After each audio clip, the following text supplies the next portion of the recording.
tunaye mgombea udiwani kata ya Lwanima. Karibu Dira FM. Asante sana. Niko na Sadam Zinga. Tumefurahi kumuona. Lakini niko na DJ Keimani, anaitwa aka Nyao. Nyao. Wewe ni mgombea wa chama gani? Kwa majina naitwa Chanila David, ni mgombea wa Chama cha Mapinduzi. Lwanima ni kata mpya kidogo. Ni kata mpya. Hii kata imetokana na kata ya Buhongwa. Ya zamani ilikuwa Buhongwa, ikawa imekatwa, ikawa kata ya Lwanima. Na kata hiyo sasa ina miaka takriban 10 kwa sasa. Ina miaka 10. Kwa bado ni kata mpya. Kwa bado inahitaji vitu vingi sana. Vingi. Karibu sana Dira. Asante sana. Nakurudia tena karibu.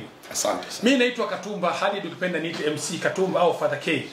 Ndio nitakuwa na wewe kwenye kikango hiki. Asante. Msikilizaji, unapotusikiliza muda huu, tunaye mgombea udiwani wa Chama cha Mapinduzi kupitia kata ya Lwanima, anaitwa Mr. David Chanila, na hapa tutazungumza mengi, maoni yake, mawazo yake, mtizamo wake. Bado ni kubwa kwa sababu ukiangalia kabisa ni kata ambayo inaweza katoka kata nyingine.